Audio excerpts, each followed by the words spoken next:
লাম মিম। আল্লাহ নবী বলছে জিবরাইল এর আগে বলো আমি জানি।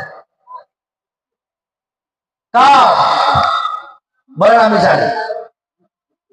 জিবরিল আমিন বলেন ইয়া রাসূলুল্লাহ আদম থেকে নিয়ে ঈসা নবী পর্যন্ত আল্লাহ রাব্বুল আলামিনের কুরআনুল কারীমের কথা বলা নেওয়া করি।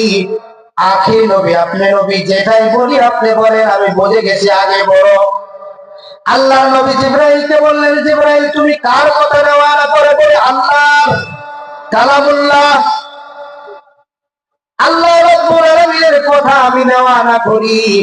আল্লাহর নবী বললেন জিবরাইল তুমি কি আল্লাহ পাককে দেখেছো? কি বললেন?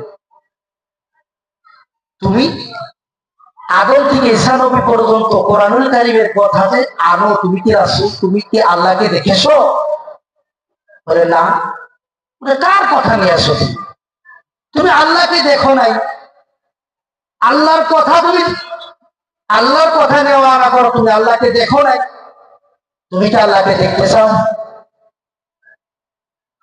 জিবরিল আমিন বললেন ইয়া রাসূলুল্লাহ আদম থেকে ঈসা নবী পর্যন্ত কোরআনুল কারীমের কথা বলা নেওয়া না করি। আল্লাহ রাব্বুল আলামিনকে আমি দেখি নাই, আপনি নিশ্চয় ভালো করে জানেন কোথায় গেলে আল্লাহকে পাওয়া যাবে। বিশ্ব নবী জানিয়ে দিলেন জিবরাইল শোনো, তুমি যদি আল্লাহকে পেতে চাও তুমি আসমানে চলে যাও। এমন একটি তুমি আসমান যখন পার হয়ে যাবে, ওই সাতবি আসমানের পরে একটা জায়গার নাম ছিল, জায়গাটার নাম ছিল দায়ের ইমকান। ওই দায়ের ইমকানে যান, ওই জায়গার ভিতরে নিশ্চয় আল্লাহ পাককে তুমি পাবা। হযরত জিবরিল আমিন 1 সেকেন্ডের ভিতরে বিশ্ব নবীকে মসজিদে নববীতে রেখে দায়ের ইমকানে চলে গেলেন।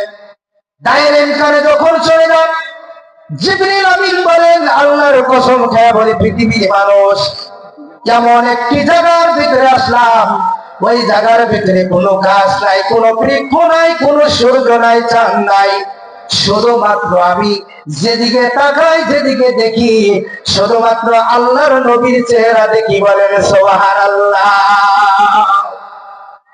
জিবরিল আমিন সেকেন্ডের ভিতরে রাসূলের নিকটে আসলেন। রাসূলকে বললেন রাসূল ইয়া হাবিবাল্লাহ, কারণ বুঝলাম না, সেকেন্ডের ভিতরে আপনাকে মসজিদে নববীতে রেখে গেলাম, দায়ের ইমকানে যখন আমি গেলাম, আল্লাহর কসম খেয়ে বলি হুজুর যেদিকে তাকাই শুধুমাত্র আপনার চেহারা ছাড়া আর কিছুই দেখি না। বিশ্বনবী মুস্কি হাসি দিয়ে বলে জিবরাইল তুমি আমাকে ভালো করে দেখে নাও, ভালো করে চিনে নাও, মান রাআনি ফাকাদ রাআল হাক্কা। জিবরাইল তুমি আমাকে ভালো করে দেখো, তুমি যদি আল্লাহর নবীকে দেখো